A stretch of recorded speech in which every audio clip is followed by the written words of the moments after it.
Good morning guys. आज मैं आपके लिए एक ऐसा टॉपिक लेके आया हूं जो 10th क्लास 11th क्लास और 12th क्लास के स्टूडेंट्स के लिए बहुत ज्यादा जरूरी है। और बच्चों, आज के हमारे टॉपिक का नाम है प्रोबेबिलिटी। प्रोबेबिलिटी क्या होता है और इसको कहां पर यूज कर सकते हैं, आज मैं उसके बारे में आपको बताने की कोशिश करूंगा। बच्चों, आज मैं आपको इससे रिलेटेड जो बेसिक कॉन्सेप्ट्स हैं उनको समझाऊंगा। उम्मीद करता हूं कि आप सब लोग अच्छी तरह से देखेंगे और अच्छी तरह से समझेंगे।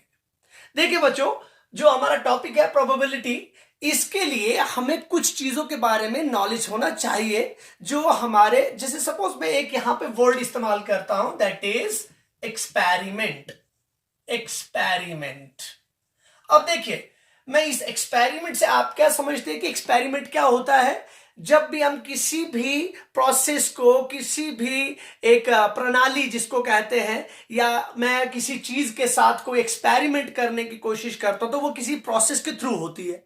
लेकिन हम जानते हैं जब भी हम कोई एक्सपेरिमेंट करते हैं तो हमारे पास उस एक्सपेरिमेंट का कुछ रिजल्ट मिलता है। इट मीन्स हम कोई एक्सपेरिमेंट जब करते हैं तो हमारे पास क्या मिलता है, रिजल्ट मिलता है।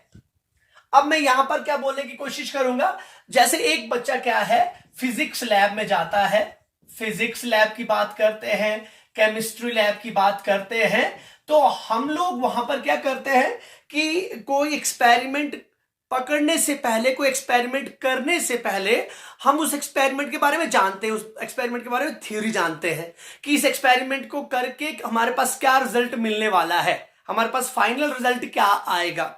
तो सपोज हम क्या करते हैं कि हम बोलते हैं किसी गेट के ऊपर ही पढ़ते हैं। सपोज फिजिक्स में हम जैसे लॉजिक गेट्स के ऊपर पढ़ते हैं जब, तो हमें मालूम होता है कि हम कोई भी टाइप ले लेंगे गेट की तो हम उसके किसी पर्टिकुलर आंसर पर पहुंचेंगे। सपोज हम, या तो हमें आंसर यस आएगा या तो हमें आंसर नो आएगा। तो देखिए, इसका मतलब यह है कि एक्सपेरिमेंट जो हमारे डे टू डे लाइफ में जहां पर भी ये वर्ड इस्तेमाल होता है तो उसका कोई फिक्स्ड रिजल्ट आता है हमारे पास।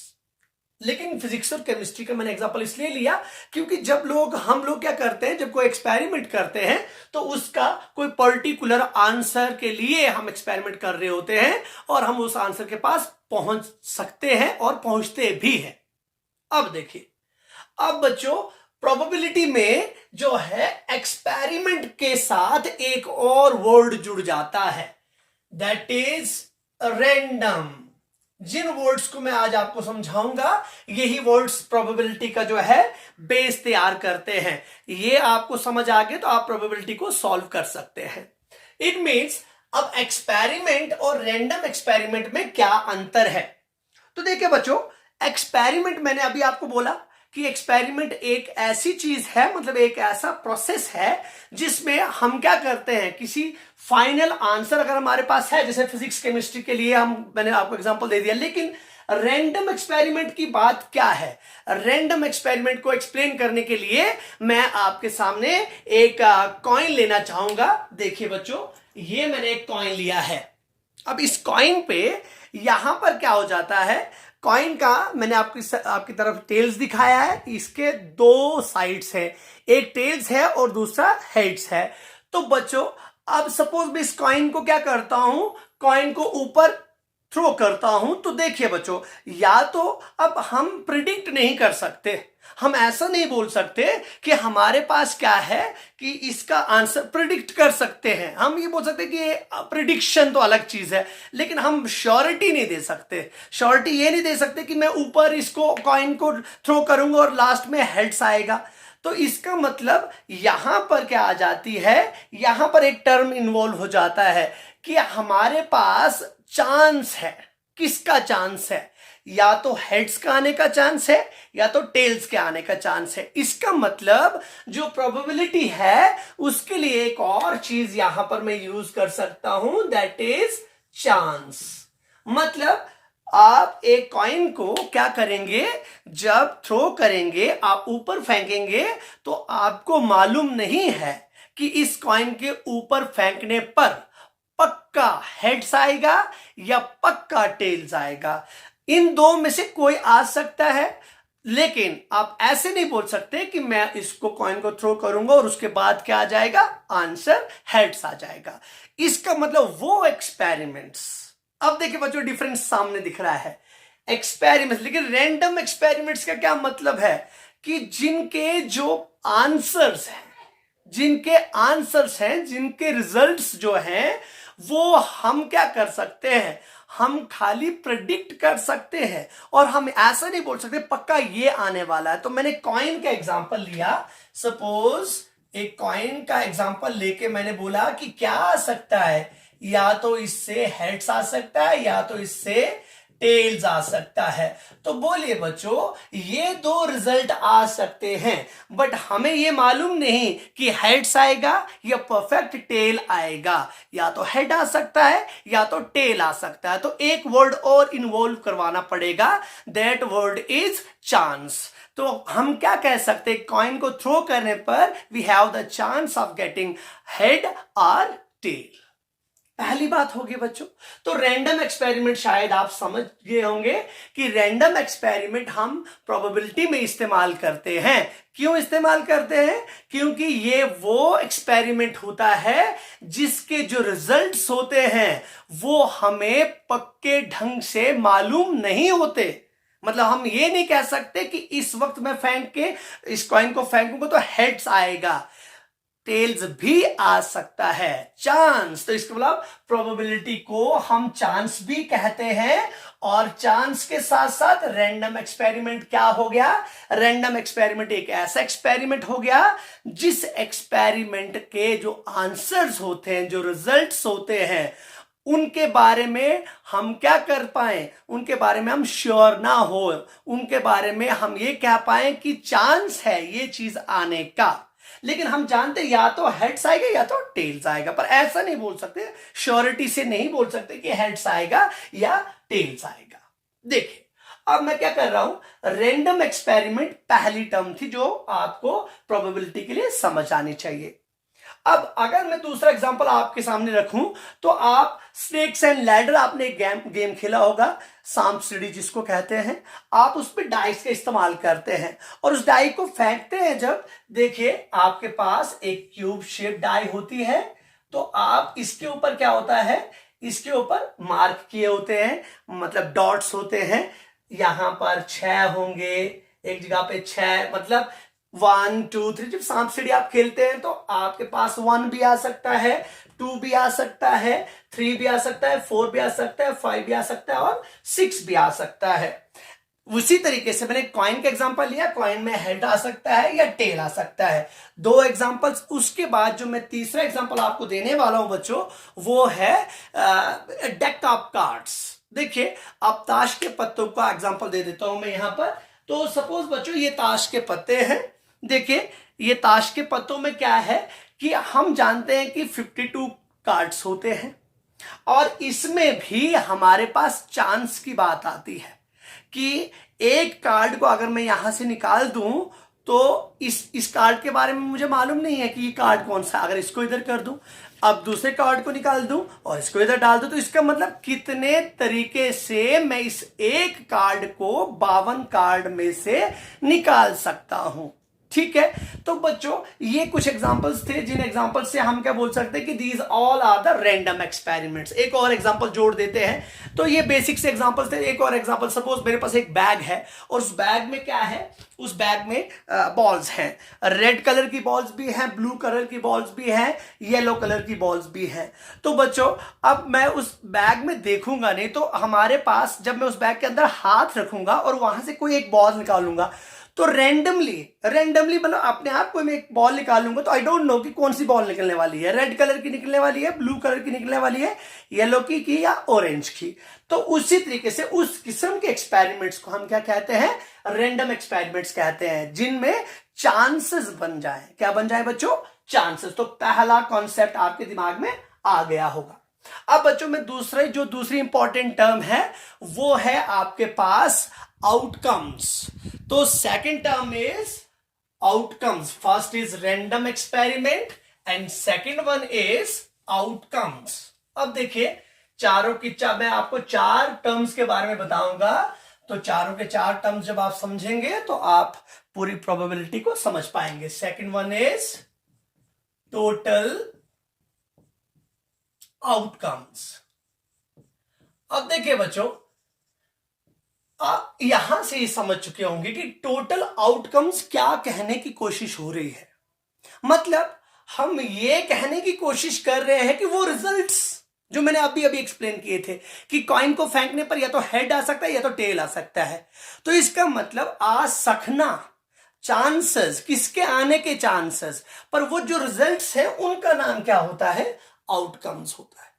तो मैंने क्या करा, मैं यहां पर अगर आपको एग्जांपल दे दूं जो मैंने अभी आपको दी थी, कि अगर मैं एक डाई की एग्जांपल दे दूं तो सिलेक्शन लेटर में जो इस्तेमाल होता है, तो देखिए उसका क्या हो सकता है बच्चों, या तो उसके ऊपर क्या आ सकता है, 1 आ सकता है, या तो उसके ऊपर 2 आ सकता है, 3 आ सकता है, 4 आ सकता है, 5 आ सकता है, या 6 आ सकता है। मतलब ये पॉसिबल आउटकम्स हैं, मतलब ये ही आ सकता है, इसके अलावा तो कुछ होगा नहीं ना। उस डाई के ऊपर 7 डॉट्स तो नहीं होंगे ना, 7 नहीं आ सकता। जो चीज आ सकती है हम उसकी बात करेंगे। एक डाई है और उसके ऊपर हमने क्या कर दिया, उसके ऊपर हमने देखा कि अगर हम रैंडम एक्सपेरिमेंट उसके ऊपर करें, मतलब एक डाई को हम क्या करें, थ्रो करें, तो हमारे पास या तो 1 आ सकता है उसके टॉप पर, या तो 2 आ सकता है, या तो 3 आ सकता है, या तो 4 आ सकता है, या तो 5 आ सकता है, या तो 6 आ सकता है। तो ये सारी की सारी चीजें जो है इनको बोला जाता है आउटकम्स। अब देखो बच्चों, बहुत इंपॉर्टेंट एक टर्म और इंक्लूड हो जाता है। वो टर्म क्या है, अगर मैं इसके सामने क्या कर दूं, यहां पर एक नई चीज लिख दूं जिसको मैं बोलूंगा सैंपल स्पेस। अब देखिए, टोटल आउटकम्स और सैंपल स्पेस ये क्या चीजें हैं, मैंने यहां पर लिखा। तो देखिए बच्चों, डिफरेंस कुछ नहीं है, डिफरेंस सिर्फ ये है कि अगर मैंने डाई की बात करी तो these all are the outcomes of the die. And how many outcomes are there, कितने नंबर है बच्चों, कितने हैं, ये 6 हैं। कितने आउटकम्स आ सकते हैं, 6 आउटकम्स आ सकते हैं। अगर मैं यहां पर किसकी एग्जांपल ले लेता, कॉइन का एग्जांपल ले लेता, तो कितने आउटकम्स आ सकते थे, या तो हेड आ सकता था, या तो क्या आ सकता था बच्चों, टेल्स आ सकता था। मतलब इसमें 6 आउटकम्स है, और इसमें कितनी आउटकम्स है बच्चों, 2 आउटकम्स हैं। इसका मतलब यह है, अब एक नई चीज इन्वॉल्व होने वाली है। अगर मैं इसको कर्ली ब्रैकेट्स के अंदर डाल दूं, तो बच्चों कर्ली ब्रैकेट्स के अंदर डालने के बाद इसको हम बोलते हैं सेट। ये हमारे पास क्या बन जाता है बच्चों, एक सेट बन जाता है। क्या बन जाता है, सेट। तो अगर ये सेट बन चुका है तो ये अंदर वाले जितने भी चीजें हैं इनका नाम होता है एलिमेंट्स। क्या नाम होता है बच्चों, एलिमेंट्स। तो अब मैं यहां पर भी क्या करूंगा, यहां पर भी कर्ली ब्रैकेट्स के अंदर हेड टेल को डाल दूंगा, तो ये दोबारा से क्या बन गई बच्चों, दीज आर द एलिमेंट्स। आप सोच रहे होंगे कि ये क्या कर दिया बच्चों, टोटल आउटकम्स जो भी हैं अगर उनको मैं कर्ली ब्रैकेट्स के अंदर रख दूं तो एक सेट बनता है, और सेट बनता तो इस पूरे अरेंजमेंट को बोला जाता है sample space. It means this is the sample space of a die. एक डाई का सैंपल स्पेस ये होगा। This is the sample space of a coin. एक कॉइन का सैंपल स्पेस ये होगा। आई एम एक्सपेक्टिंग कि आप समझ पा रहे हैं बच्चों। टोटल आउटकम्स क्या है, टोटल आउटकम्स होता है कि जब भी तुम कोई रैंडम एक्सपेरिमेंट कर रहे हो तो उसके पॉसिबल आंसर्स को उसका आउटकम कहा जाता है। और बच्चों अगर उन पॉसिबल रिजल्ट्स को अगर हम कर्ली ब्रैकेट्स के अंदर डाल दें तो उसका नाम होता है सैंपल स्पेस। तो बच्चों इसमें क्या है, 6 आउटकम्स हैं। तो मैं ये लिख सकता हूं, टोटल आउटकम लिख सकता हूं। तो टोटल आउटकम अगर ऐसे लिखना चाहूं तो इसको मैं ऐसे लिख सकता हूं, नंबर ऑफ किसका बच्चों, नंबर ऑफ आउटकम्स। मतलब मेरे पास कितने आउटकम्स है, तो नंबर ऑफ आउटकम्स अगर मैं एस से रिप्रेजेंट करूं, नंबर ऑफ आउटकम्स कितने हैं, ये कितनी चीजें हैं, ये है 6, और ये कितने हैं, ये है 2। अब बच्चों आप सोच रहे होंगे कि एक डाई की बात कर रहे हैं। अब बच्चों दो जोड़ियां खेल रही हैं, सपोज दो जोड़ियां खेल रही हैं। दो जोड़ियां कौन सा गेम खेल रही हैं? स्नेक्स एंड लैडर गेम खेल रही हैं, सांप सीढ़ी खेल रही हैं। तो उनके पास ऑब्वियस सी बात है क्या होंगे, उनके पास दो डाइस होंगे। तो क्या होगा, अगर मैंने भी एक वक्त पे फेंका, दूसरे में भी उसी वक्त, साइमल्टेनियसली का मतलब होता है एक ही वक्त पे दो डाइस को थ्रो किया। तो बच्चों बोलो आपके पास रिजल्टेंट आंसर क्या क्या आंसर आ सकते हैं, आपके पास क्या क्या आंसर्स मिल सकते हैं। मैं ये लिखने जाऊंगा कि यहां पर मुझे मालूम है 6 तक उसका क्या है, यही उसके ऊपर इतना ही नंबर एक डाई के ऊपर होता है। लेकिन अब मैं क्या करूंगा, अब मैं दो डाइस की बात करूंगा। उम्मीद करता हूं आपको सैंपल स्पेस के बारे में समझ आ गया होगा और total outcomes means the possible results और sample space means whenever those possible results are placed under the curly brackets then the resultant set is called the sample space। तो अब देखिए, अब मैं दो की बात करूंगा। मेरे पास क्या होगा, दो डाइस की बात करता हूं, डाई नंबर 1 और डाई नंबर 1 और यहां पर 2। तो देखिए बच्चों दो डाइस की बात है। अब हमने फेंकी तो क्या क्या हो सकता है, या तो मेरे पहले वाली डाई पे 1 आया और दूसरी वाली पे भी 1 आया, या तो ये हो सकता है। या दोबारा से फेंक लिया, या तो 1 आया इसके ऊपर 2 आया, ठीक है। या तो 1 आया तीसरी बार इसके ऊपर 1 नहीं आ रहा और इसके ऊपर 3 आ सकता है। या तो इसके बाद 1 नहीं आ रहा इसके ऊपर 4 आ सकता है, 1 आ रहा है इसके ऊपर 5 आ सकता है, इसके 1 आ रहा है इसके ऊपर 6 आ सकता है। या तो ये पॉसिबिलिटीज है। तो बच्चों आप सोच रहे होंगे कि इसके ऊपर 1 1 1 क्यों आ रहा है।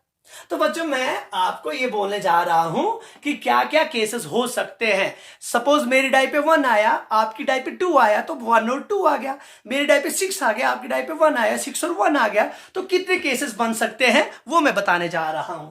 देखिए अब ये इन्हीं दोनों को अगर मैं लिख के ऐसे लिखना चाहूं तो मैं ऐसे लिख सकता हूं 1 1 1 1 1 2 1 3 1 4 1 5 1 6। जहां पर पहला जो वो नंबर है वो क्या इंडिकेट करवा रहा है, पहली डाई, और दूसरा कौन सा कर रहा है, सेकंड वाली डाई। तो देखिए बच्चों अब मैं लिखने जा रहा हूं कि क्या क्या पॉसिबिलिटीज हो सकती हैं। तो हम लोग क्या लिखने जाएंगे अभी, यहां पर मैं ये लिखूंगा कि टोटल आउटकम्स कितनी हो सकती हैं दो डाइज के लिए। तो देखिए बच्चों दो डाइज के लिए आउटकम ये हो सकती है, या तो 1 1 हो सकता है, 1 2 हो सकता है, 1 3 हो सकता है, 1 4 हो सकता है, 1 5 1 6। अब इसमें 1 1 1 रख रहा हूं तो बारी से चलेंगे। इसको अब मैं 2 कर देता हूं, 2 1 हो सकता है, 2 2 हो सकता है, 2 3 हो सकता है, 2 4 2 5 2 6। ये पॉसिबिलिटीज हो सकती है। अब 3 की बारी, 3 1 3 2 3 3 3 4 3 5 3 6। अब 4 की बारी, 4 1 4 2 4 3 4 4 4 5 4 6। उसके बाद 5 की बारी, 5 1 5 2 5 3 5 4 5 5 5 6। उसके बाद 6 की बारी, 6 1 6 2 6 3 6 4 6 5 एंड 6 6। इससे ज्यादा तो नहीं हो सकता बच्चों। ऐसा तो नहीं है कि आपकी डाई पे 7 आ रहा है, 7 तो होता ही नहीं है। मतलब यही केसेस हो सकते हैं। तो बच्चों बोलो अभी आप क्या सोच रहे हैं कि इस चीज में क्या है, ये आपके पास वो पॉसिबल आंसर्स हैं। These are the possible results of that random experiment. It means इस रैंडम एक्सपेरिमेंट की ये रिजल्ट्स हैं। तो बोले बच्चों ये क्या चीज हो गई, ये हो गई एक रैंडम एक्सपेरिमेंट की टोटल आउटकम्स। शायद समझ गए होंगे आप। तो बच्चों अगर ये टोटल आउटकम्स ये हैं तो इसका मतलब नंबर ऑफ आउटकम्स कितने हो गए, यहां पर टोटल नंबर ऑफ आउटकम्स कितने हो गए बच्चों, नंबर ऑफ टोटल आउटकम्स ये हो जाएंगे। देखिए 1 2 3 4 5 6, अगर 6 6 36, इसका मतलब ये आ जाएगा 36 के बराबर बच्चों।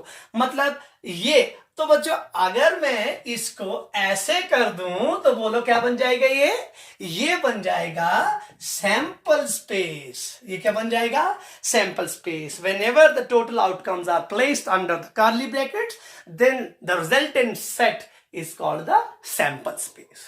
अब देखिए बच्चों ये आपके पास सैंपल स्पेस, अगर इनको हटा दिया जाए तो ये आउटकम्स। तो कितने आउटकम्स हैं बच्चों, total number of outcomes is 36। तो शायद आप ये भी समझ गए होंगे। दो चीज अभी मैंने आपको प्रोबेबिलिटी के बारे में बोली। पहली वाली चीज मैंने बोली रैंडम एक्सपेरिमेंट, दूसरा वाला चीज मैंने आपको बोला टोटल आउटकम्स या उसके साथ मैंने सैंपल स्पेस का इन्वॉल्वमेंट करवाया जब भी हम आउटकम्स को किसके अंदर प्लेस कर देते हैं, कर्ली ब्रैकेट्स के अंदर प्लेस कर देते हैं। तीसरा एग्जांपल बच्चों, तीसरी टर्म जो इंपॉर्टेंट है वो है फेवरेबल आउटकम्स। तीसरी वाली टर्म जो है दैट इज फेवरेबल आउटकम्स, बहुत इंपॉर्टेंट है। और third one is favourable outcome. अब देखिए बच्चों, ये फेवरेबल आउटकम्स क्या है? फेवरेबल आउटकम्स होता है, अब बोलिए बच्चों फेवरेबल का मतलब क्या है? फेवर मतलब आपके पास एक सवाल पूछा है और सवाल पूछा है कि आपने दो डाइस को एक वक्त पे उछाला, एक वक्त पे थ्रो किया। अगर दो डाइस को एक वक्त पे थ्रो किया तो कितने आउटकम्स बनते हैं? अभी अभी मैंने बताए थे 36 आउटकम्स बनते हैं। Total number of outcomes is 36। Sample space मैंने आपको बोल दिया। अब बोले बच्चों नंबर ऑफ वो आपके पास आउटकम्स 36 आए तो आपने वो जहन में रखना कि मेरे पास इतने आउटकम्स हैं। लेकिन अब फेवरेबल आउटकम्स है, मतलब क्वेश्चन तो ये था कि फेंका तो आप उस तक पहुंच गए, 36 तक पहुंच गए, लेकिन अब सवाल ये बोला जा रहा है कि find the probability.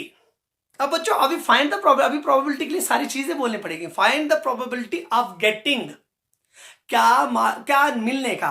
Find the probability of getting the sum of 5, sum total of 5, मतलब आपके पास ये बोला जा रहा है या सम total of 5 in the case.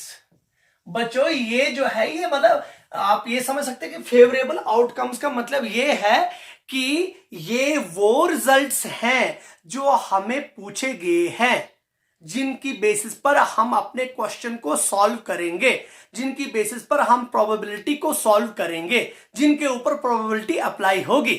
Favourable जो कंडीशन हमें बोली जा रही है कि ये कंडीशन है, इस कंडीशन को आप सॉल्व कीजिए। तो बोलिए बच्चों आपके जहन में क्या चल रहा है? आपके जहन में सीधे चला कि दो डाइस फेंकी, अरे भाई दो डाइस फेंकी तो क्या होगा? दो डाइस के अंदर क्या आता है? 36 आउटकम्स होती हैं। वो जल्दी जल्दी आप लिखेंगे तो चलिए मैं लिख ही देता हूं दोबारा से। 1 1 1 2 1 3 1 4 1 5 1 6 2 1 2 2 2 3 2 4 2 5 2 6 3 1 3 2 3 3 3 4 3 5 3 6 and 4 1 4 2 4 3 4 4 4 5 4 6 5 1 5 2 5 3 5 4 5 5 5 6 6 1 6 2 6 3 6 4 6 5 and 6 6। तो देखिए बच्चों ये आपके जहन में चलना चाहिए। तो अब मैं इसको क्या करता हूं बच्चों? इट इज सैंपल स्पेस और साथ में क्या चीज? Number of outcomes is 36। ये आपके जहन में है। अब देखिए अब आपको सोचना है सम टोटल ऑफ 5 आना चाहिए, मतलब एक वक्त पे फेंक कर चांस ही है ना बच्चों। हम क्या बोलते हैं, सपोज हम कोई गेम खेलते हैं तो मैं और आप सपोज हम मिलके गेम खेल रहे हैं और हमने किसी के साथ शर्त लगाई है और आपके पास एक डाई है, एक डाई मेरे पास है और उन्होंने हमें कहा है कि अगर आप दोनों एक वक्त पे अपनी डाई फेंकते हैं और आपके पास आंसर 5 आता है दोनों को जोड़ करके, अगर मेरी डाई पे 2 आता है आपकी डाई पे 3 आता है तो आंसर 5 आना चाहिए। तो कोई शर्त लगी होगी किसी भी चीज की, इसके बाद बदले में हम ये करेंगे, तो इसका मतलब वो फेवरेबल है ना। वही हम अप्रोच किसकी करेंगे? वही जो हमें पूछा गया है। हम ऐसा तो नहीं करेंगे कि हम 6 को लाने की कोशिश करेंगे। तो हमें हमारे पास क्वेश्चन ये है कि सम टोटल ऑफ 5, मतलब इतने में से हमने वो छांटने हैं जो हमारे फेवर में हैं, जिनके ऊपर हम अपनी प्रोबेबिलिटी का इस्तेमाल करेंगे। Those particular outcomes which are favourable to us, favourable to our condition, जो हमारी कंडीशन के लिए फेवरेबल है। तो कौन से फेवरेबल है बच्चों? मैंने अभी के क्वेश्चन में बोला कि 5 आना चाहिए। तो देखिए बच्चों यहां पर देखिए 1 + 1 कितना होता है? 2। तो ये फेवरेबल नहीं है हमारे पास। इसका मतलब ये भी फेवरेबल नहीं है, ये भी फेवरेबल नहीं है, ये भी नहीं है, ये भी नहीं है, सॉरी ये है। 1 + 4 किसके बराबर होता है बच्चों? ये 5 के बराबर। ये फेवरेबल है। ये भी नहीं है, ये भी नहीं है, ये भी नहीं है, ये भी नहीं है, ये है, ये भी नहीं, ये भी नहीं, ये भी नहीं, ये भी नहीं, ये भी नहीं। तो देखिए बच्चों, ये भी है, ये नहीं है, ये भी है, 4 और 1 5, ये नहीं है, ये भी नहीं है, ये भी नहीं, ये तो बाकी होंगे ही नहीं बच्चों। ये तो देखिए 5 के ऊपर ही चल रहे हैं, ये तो पॉसिबल ही नहीं है। इसका मतलब आपके पास कितने क्या बने बच्चों, कितने फेवरेबल आउटकम्स बने। फेवरेबल आउटकम्स एक ये वाला था बच्चों, 1 और 4 5, एक ये था 2 और 3 5, इनको गोल कर रहा हूं मैं, 2, और एक ये था 3 और 2 5, और एक ये। तो बच्चों ये फेवरेबल आउटकम्स हैं जो हमारे उस एक्सपेरिमेंट के अंदर हैं। अब बोलो बच्चों कौन कौन सा आया, 1 4 ये, 2 3 ये, उसके बाद 3 2 ये, और उसके बाद 4 1 ये। तो बोलिए क्या इन्होंने उस कंडीशन को फॉलो किया जो हम चाह रहे थे? यस ऑफ कोर्स इन्होंने उस कंडीशन को फॉलो किया है। तो बच्चों ये आगे हमारे पास टोटल नंबर ऑफ कौन से बच्चों, total number of favourable outcomes. तो कितने हैं, 1 2 3 4 हैं। तो इसका मतलब नंबर ऑफ फेवरेबल आउटकम्स है हमारे पास 4। तो बच्चों अगर इसको ब्रैकेट लगा दी जाए तो क्या बन जाएगा बच्चों, अब उसको ब्रैकेट लगा देते सैंपल स्पेस बनता था, इसको ब्रैकेट लगा दे तो इवेंट बनता है। क्या बनता है बच्चों, इवेंट। तो इसका मतलब हमारे पास एक नई चीज आ गई कि जब भी whenever we placed our favorable outcomes inside the curly bracket, then the resultant set becomes the event। वो क्या बन जाता है बच्चों, इवेंट। मतलब जो हमें पूछा जा रहा है। तो अब मैं बोल सकता हूं नंबर ऑफ कौन से favourable, number of favourable outcomes किसके बराबर है बच्चों, 4 के बराबर है। तो बच्चों 3 चीजें बोली, चौथी चीज बोलने जा रहा हूं, बहुत आसान है। फोर्थ वन इज, मैं इसको मिटाऊंगा नहीं क्योंकि मुझे इसका प्रयोग करना है। तो फोर्थ वन इज हमारे पास probability of the event। It means probability is the combination of 4 terms। First one is random experiment, second one is total outcomes and including that sample space, third one is favorable outcomes and including that favorable outcomes we should use events, and after that if we got the event here, now we are able to find the probability of that event। अब हम उस event की probability को find out कर सकते हैं। अब देखिए फोर्थ हमारे पास क्या है, यहां पर ही लिखूंगा बच्चों कि प्रोबेबिलिटी ऑफ एन इवेंट,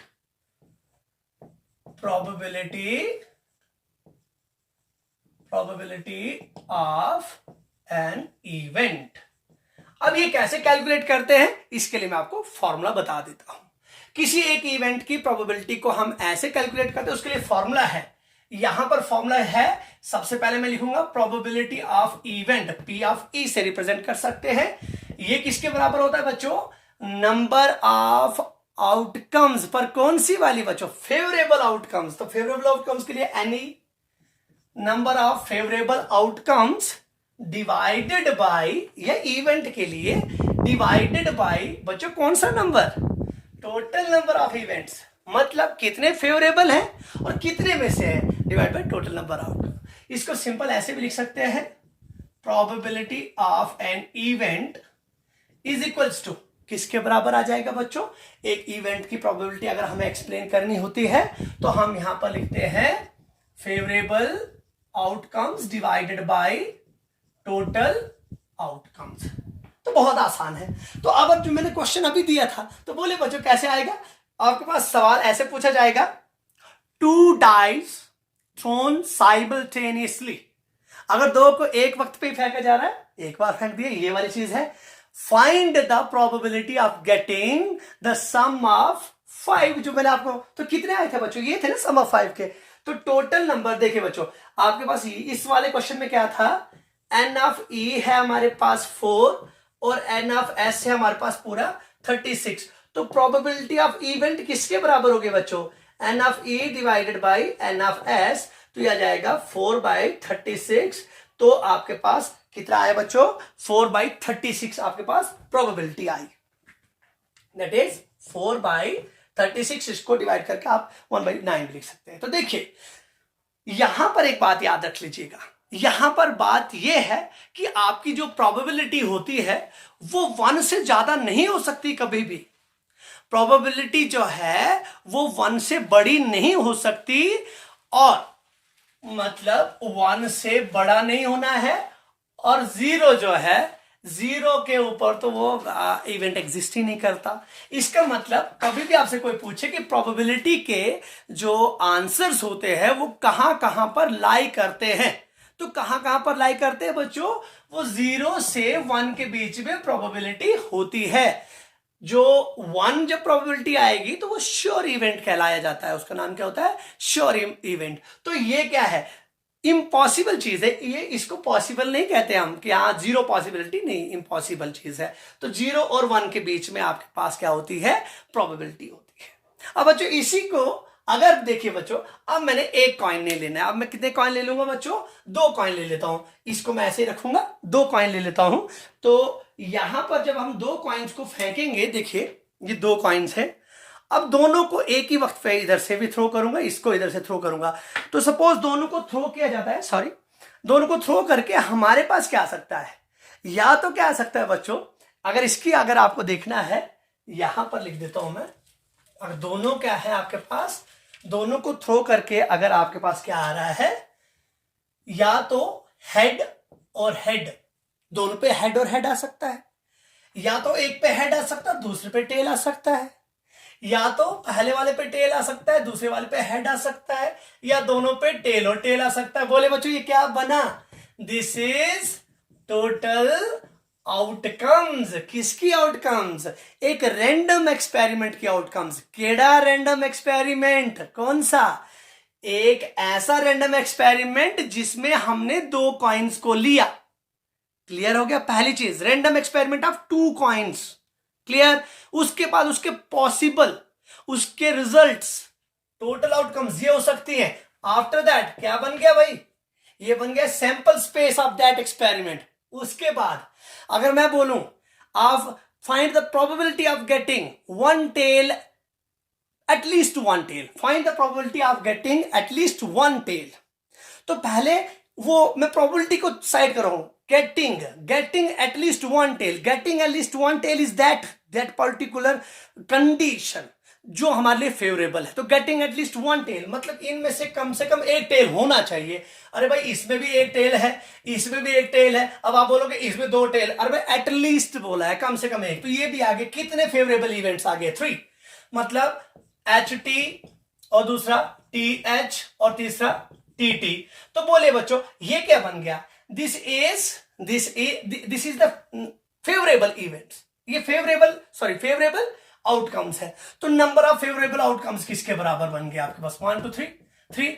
अगर इसको ये कर देंगे क्या बन जाएगा बच्चों, ये बन जाएगा इवेंट बन जाएगा। Probability of this event equals to 3 divide n of E, आपके पास 3 है, और एन ऑफ एस जो आपके पास स्टार्टिंग वाले कितने हैं बच्चों, ये 4 है, प्रोबेबिलिटी आ जाएगी 3/4, and the probability always lies in between 0 to 1। 1 पे श्योर इवेंट होता है, 0 पे इंपॉसिबल चीज आती है। अब देखिए, अब अगर बच्चों वही डाइस वाली बात करी जाए और आपको पूछा जाए कि बोलो बच्चों एक ऐसा प्रोबेबिलिटी निकालो कि आपके पास दोनों डाइस पे जो नंबर्स आ रहे हैं उनका सम कितना आना चाहिए, 9 आना चाहिए। तो बोले बच्चों 9 के लिए क्या करेंगे आप, पहले वही बनाएंगे 1 1 1 वगैरह, और उसके बाद देखिए 1 1 पे आपके पास 9 तो आएगा नहीं। देखिए यहां पर मैं दोबारा लिखना चाहूंगा, आप जानते हैं कि 9 का सम आना चाहिए 1 1 1 2 1 3 1 4 1 5 1 6 1 7, सॉरी डाइस तो 6 तक ही जाता है। तो बोले बच्चों 9, इसमें तो है ही नहीं कोई जी, इसमें तो कोई है ही नहीं, 5 6 और 1 7 ही होता है, मतलब इसमें तो कोई होगा नहीं। 2 1 2 2 2 3 2 4 2 5 2 6, देखिए बच्चों 2 और 1 3, इसमें भी कोई नहीं है, 6 और 2 8 तक ही जाता है। उसके बाद 3 1 3 2 3 4 3 5 3 6 3 3 3 3 4 3 5 3 6, देखिए बच्चों 3 और 1 4 नहीं है, 3 और 2 5 नहीं है, 3 और 4 7 नहीं है, 3 और 4 7, ये 3 3 था, 3 और 4 7 नहीं है, 3 और 5 8 नहीं है, 3 और 6 है, ये वाला देखो 6 और 3 9, मतलब 1 मिल गया। इसी तरीके से जो आपके पास जितने इवेंट्स मिलेंगे उनको डिवाइड करना 36 के साथ 1 मिल जाएगा। तो बच्चों उम्मीद कर रहा हूं कि आपको आज के लेक्चर में जो मैंने 4 टर्म्स बोले आपको, पहला वाला रैंडम एक्सपेरिमेंट क्या होता है, दूसरा वाला टोटल आउटकम्स या सैंपल स्पेस क्या है, तीसरा वाला फेवरेबल आउटकम्स या इवेंट्स क्या है, and fourth one is probability of the event. For finding the probability of an event we can use the formula of total, कौन सा बच्चों, favourable outcomes divided by total outcomes, या the number of favourable outcomes divided by number of total outcomes. तो देखिए बच्चों, ये था probability की बेसिक। तो उम्मीद करता हूं आपको समझ आया होगा। Thank you so much.